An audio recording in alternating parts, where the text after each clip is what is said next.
তাই তো আজ বিনাই আর তার পুত্রকে দেশে উচ্চশিখর সাঁওতালি পর্বতে লৌহ বাসন করতে। এই পদে ওরা আসবে, এই বটে বৃক্ষের নিচে রইলাম বসে।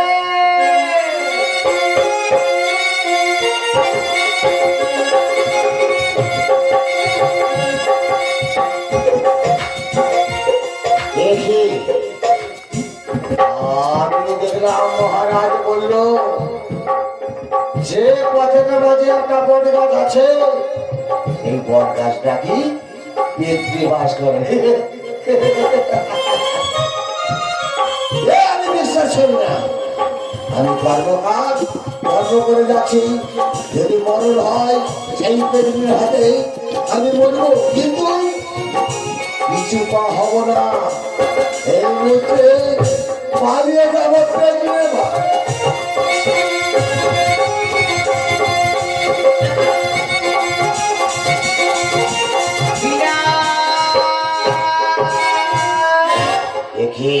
তুমি আমার ভয়তে পালিয়ে যাই বাবা? কে আমি যে চিরায়নি। কে তুমি? ওরে আমাকে চিনতে পারিস নি? তোমার নাম কি? ওরে আমি শিবের নন্দিনী, না আমার মনসা।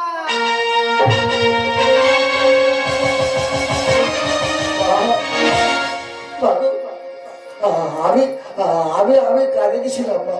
সেটা আমি জানি। আমি আমি তোমার চিনতে পারিনি মা। বলো না, বলো। কি কাজে গেছিলে বাবা? কিসের জন্য আমার পথ আঠিয়ে দাঁড়িয়ে আছে? ওরা বিনাশ, আগেরবার তুমি কোথায় গিয়েছিলে, কি বা কাজ করতে? বলবো মা, সত্যি কথা বলছি। বেশ বাবু, তাহলে শোনো মা, শোনো। মহারাজের আদেশে পালন করতে গেছিলাম সাঁওতালি পর্বতে লৌহ বাসন করতে। ওরে বিনাশ, বাসন করা সম্পূর্ণ হয়ে গেছে বাবা? সম্পূর্ণ, একেবারে সম্পূর্ণ। সেই মহারাজের কাছে চাবি খেলা দিয়ে রেখেছি, আর আমরা ঘরে ফিরে যাচ্ছি মা। দাঁড়াও বিনাশ, বলতে পারো বাবা, সমস্ত দেব দেবতার ছবি এঁকেছো, নামে অঙ্কিত করেছো, আর নেতা বড় তোমাদের কি দোষ রয়েছে তাদের বাদ দিয়ে তারা দুজনকে? এই কথা বলছো মা? আমি যে কর্মকার, তার আগে বলেছে আমি কর্ম করে খাই। মহারাজের আদেশে পালন করেছি রক্ত, শুধু বাদ দিয়েছি তোমার নাম। এতে আমার দোষ কি মা? পেয়েছি না, তাহলে মহারাজের কথা মতো নিঃসন্দ বাসর করেছো। আচ্ছা আমার কথা মতো ছুটি দিতে লৌহ বাসর করে জানো সেম করে কোনো ছিদ্র না।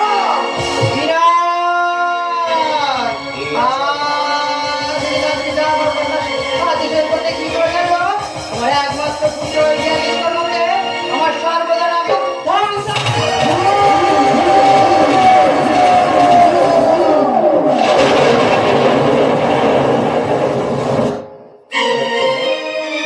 শান্ত আমার শান্ত, আমার পুত্রকে আমার কাছ থেকে কেড়ে নিও না মা।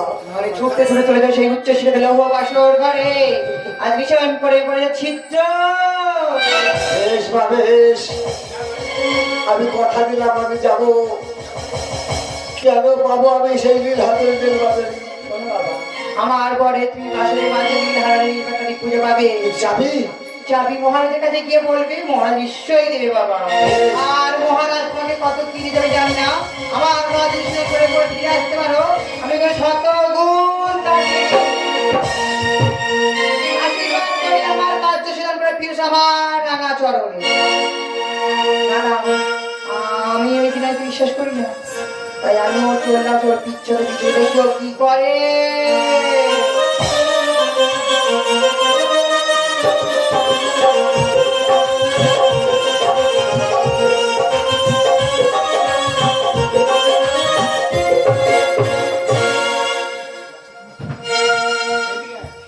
তাই তো আজ বিনয় কর্মকার একই বিনয় কর্মকার বারবার বলার সত্য কেন এসেছে আমার কাছে? বলো বিনয় কর্মকার। মহারাজ, আমি শুনেছি নাকি আপনি বাসর দেখতে যাচ্ছেন। হ্যাঁ যাচ্ছি, কিন্তু মহারাজ যাওয়ার আগে আমার একটি কথা শুনে যাও। বলো বিনয় কর্মকার। সত্যিই বলবো, আপনি শোনেন মহারাজ। বলো। আমরা ভালো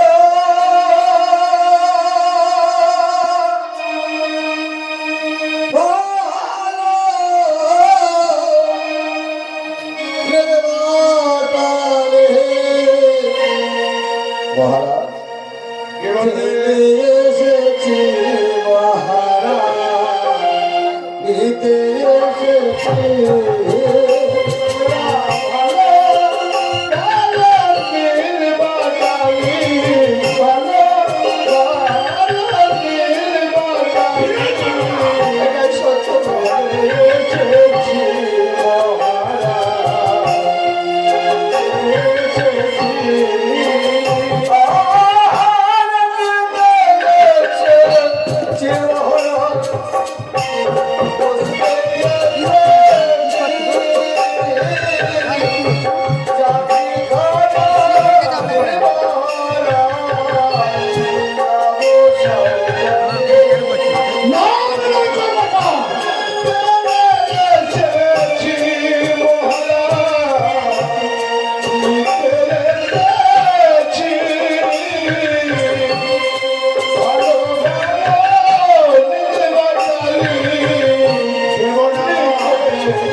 যাবো বাসরে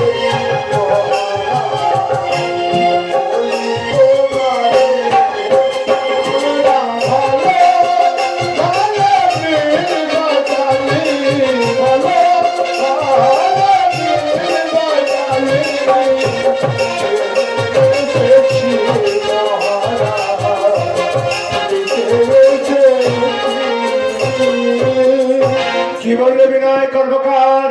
বছরের মধ্যে ভালো ভালো নীল বাটারি নীল হাতে ছেড়ে দিল, সেটা আমি বিশ্বাস করবো কেমন ভালো তোমার কথা।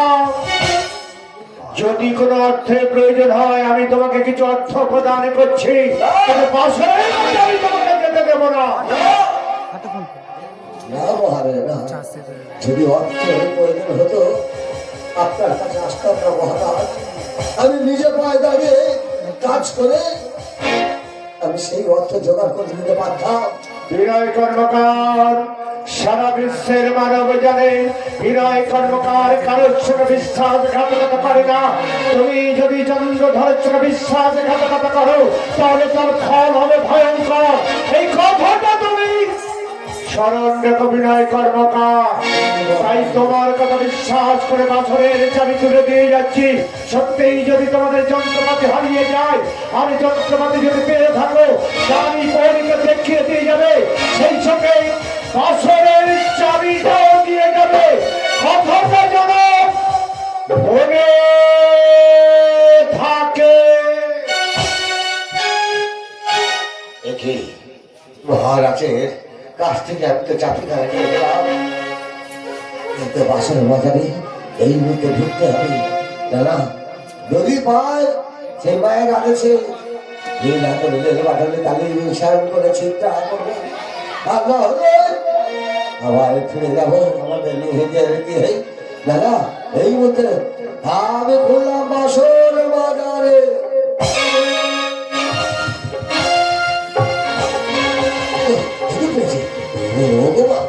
আমি পেয়েছি তোমার পরে আমি পেয়েছি গো পেয়েছি। এই সাহায্য করে আমি ছিদ্র করে দিয়ে যাই। জয় মা মনসা, জয় মা বিশ্বরী, জয় মা পদ্মদেবী, জয় মা মনসা।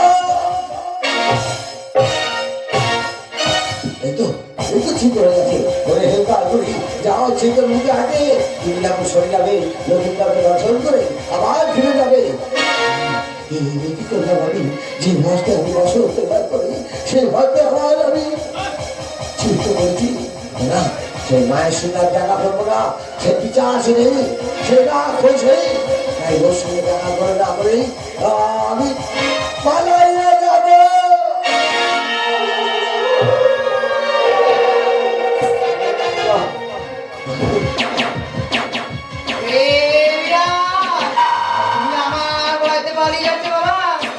জানো না আমি যে সংকর্তনে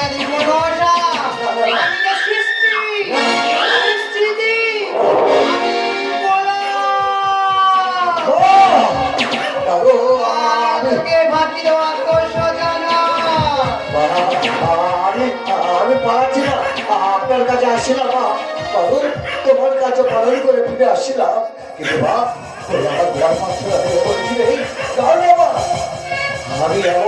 চাই সে বর তুমি দেবে না। আমি না, আগে আমি বলেছিলাম যে মহারাজ তোমাকে কি আমি জানি না, তার চেয়ে শতগুণ তোমাকে দেবো। তাই আমি তোমাকে কি করলাম জানো, আর বিনয় কর্মকার নাম বদলে দিলাম, এই মর্তের বুকে হবে বিশ্বকর্মার বুকে। তোমাকে আর কেউ বিনয় বলে চিনবে না, চিনবে কি এক শিল্পী বিশ্বকর্মা। এবার তুমি কি বর্চল করবো? আচ্ছা দেখো, আচ্ছা তুমি যে আমার পেয়েছো মা, এইটুকু আমার অনেক। কিন্তু মা, যে বিশ্বকর্মার নাম বললে আমি কি তোমার মতো পূজা পাবো না? নিশ্চয়ই বিশ্বকর্মা। যখন আমার পুজো এই মর্তের বুকে প্রতিমারে ঘরে ঘরে রান্না পূজা রূপে, আর তোমার পূজার প্রতিফল কারখানায় বিশ্বকর্মার। বেশ, আর এসো বাবা, আজ মা আর পুজো একসাথে পুজো করো। বেশ, একসঙ্গে আমরা মায়ের বেটায় পূজা খাবো ঘরে ঘরে ঘরে।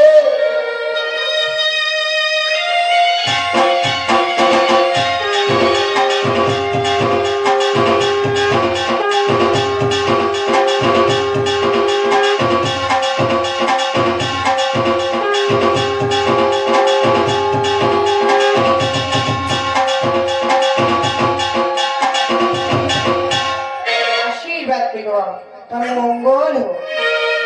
বাবা, এইটুকু শুধু মনে রেখো মা, আমি তোমার সন্তান, তুমি আমার মা।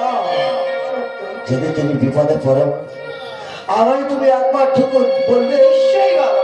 বিশ্বকর্মা বিশ্বকর্মা বলে ডাকবে। আমি যেখানে থাকি না মা, ছুটে আসবো তোমার রাধা চরণ। দাঁড়াও বিশ্বকর্মা, আমার বড়ই চতুর রাজার, আমার ভয়তে রাজার সঙ্গে করেছে বিশ্বাসঘাতকতা, আর তুমি রাজার ভয়তে আমার সঙ্গে বিশ্বাসঘাতকতা করবে না। তুমি কি কথা বলছো? তুমি কি কথা বলছো মা? আমি তোমার সন্তান, তুমি আমার মা। তাহলে এইদিকে আমার মহারাজের কথা কেন আসে না? আমি মহারাজের কাছে কিছু বলবো না।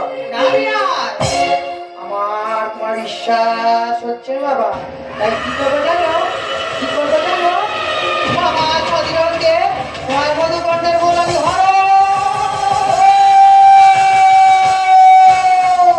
আর তোমার একমাত্র পুত্র দিয়ে নিষ্কর্মাকে আমি ভর্তি।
ওরে পুত্র,